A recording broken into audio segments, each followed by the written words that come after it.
여러분의 카카오페이 잔액은 얼마인가요? 저만 해도 축의금이다 더치페이다 뭐다 해서 계좌에 남은 잔액이 수십만 원이 되는데요. 땡땡은행보다는 땡땡페이가 더 익숙한 시대가 온 거죠. 최근 들어 금융혁신의 시대에 발맞춰 다양한 종류의 신종 금융상품들이 속속 등장하고 있습니다. 그 규모는 실로 어마어마해서 카카오페이 같은 선불 충전금의 누적 이용자 수는 벌써 1.6억 명이 넘었고 4대 신종 금융상품의 고객자금 잔액은 무려 18조 원에 달하죠. 특히 성장세가 눈에 띄는 상품은 상조계약입니다.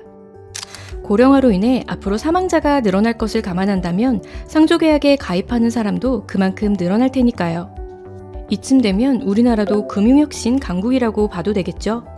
23억여 원의 환급금을 돌려주지 않은 피해자가 최소 700명에 환불 대란을 일으켰던 못 받은 돈은 570억 원에 달합니다.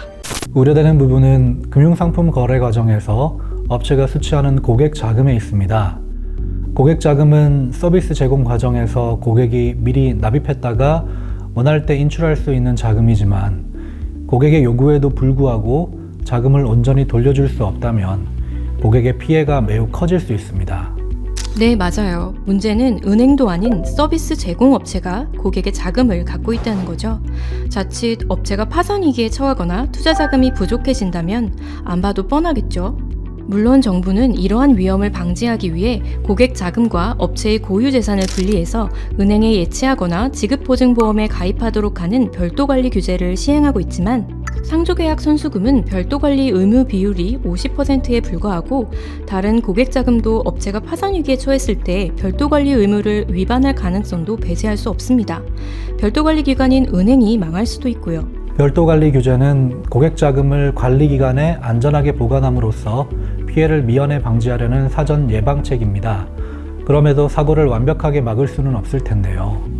보다 효과적인 고객 보호를 위해서는 업체 파산 후 고객 자금에서 발생하는 손실을 공적 기구가 보상하는 사후 보호책이 필요합니다.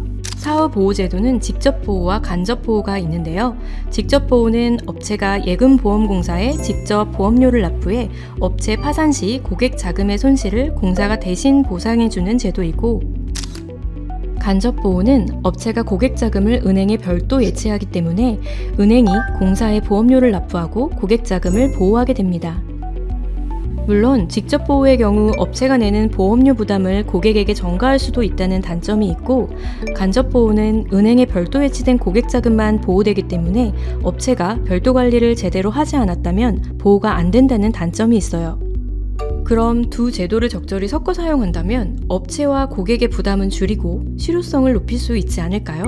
바로 한국형 하이브리드 보호제도입니다. 자, 여기 고객자금 100억 원을 수취한 업체가 있다고 해보죠. 업체는 그중 70억을 은행에 별도 예치해 고객자금을 간접 보호하고 나머지 30억은 업체가 갖고 있대 직접 예금보험공사에 보험료를 납부해 직접 보호합니다.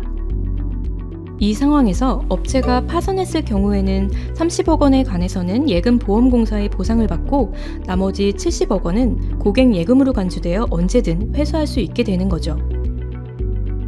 은행이 파산했을 경우에는 별도 예치된 70억 원에 대해 공사가 보상을 해줘야 할 텐데요. 기존대로였다면 예치된 고객 자금의 예금주가 업체로 되어 있기 때문에 5천만 원까지만 보상이 가능했지만 간접보호 제도에서는 예치된 자금의 명의가 개별 고객으로 나뉘어져 있어 모든 고객이 보상을 받을 수 있게 됩니다. 직접 보호된 나머지 30억 원은 업체가 고객의 요구에 따라 반환하고요. 이렇게 하이브리드 보호제도는 별도관리제도에서 문제가 되었던 별도 예치 여부와 상관없이 고객 자금 전체를 보호하니까 고객 입장에서는 보호의 실효성이 매우 높다고 볼 수 있죠. 업체 입장에서도 고객 자금을 별도 예치하면 보험료가 면제되니 부담이 줄어들게 됩니다. 그런데도 업체가 고객 자금을 별도 예치하지 않았다면 이 업체는 파산 위기에 처했거나 고객 자금을 자체 운영해 어딘가에 투자했을 확률이 높겠죠. 하이브리드형 보호제도에도 일정한 한계가 존재합니다. 특히 보상 과정에서 예금보험공사에 부담이 커질 수 있습니다. 하지만 4대 신종금융상품의 고객자금 총액은 18조 원 수준으로 수천조 원 이상인 기존 금융상품에 비해 미미합니다. 또한 18조 원 대부분이 별도 관리로 보호되고 있을 것이고 업체와 은행이 보험료도 내기 때문에 실질적으로 공사의 부담은 크지 않을 것으로 보입니다. 미국, 영국 등 주요국에서는 앞으로 금융혁신을 안정적으로 추진하기 위해 무엇보다 고객의 피해를 신속하고 효과적으로 보상하는 것이 필수적이라고 인식하고 있는데요. 우리나라도 이러한 흐름에 맞춰 하이브리드형 보호제도와 같은 포괄적 보호체계를 통해 고객의 신뢰를 바탕으로 금융혁신을 이뤄나가야 하지 않을까요?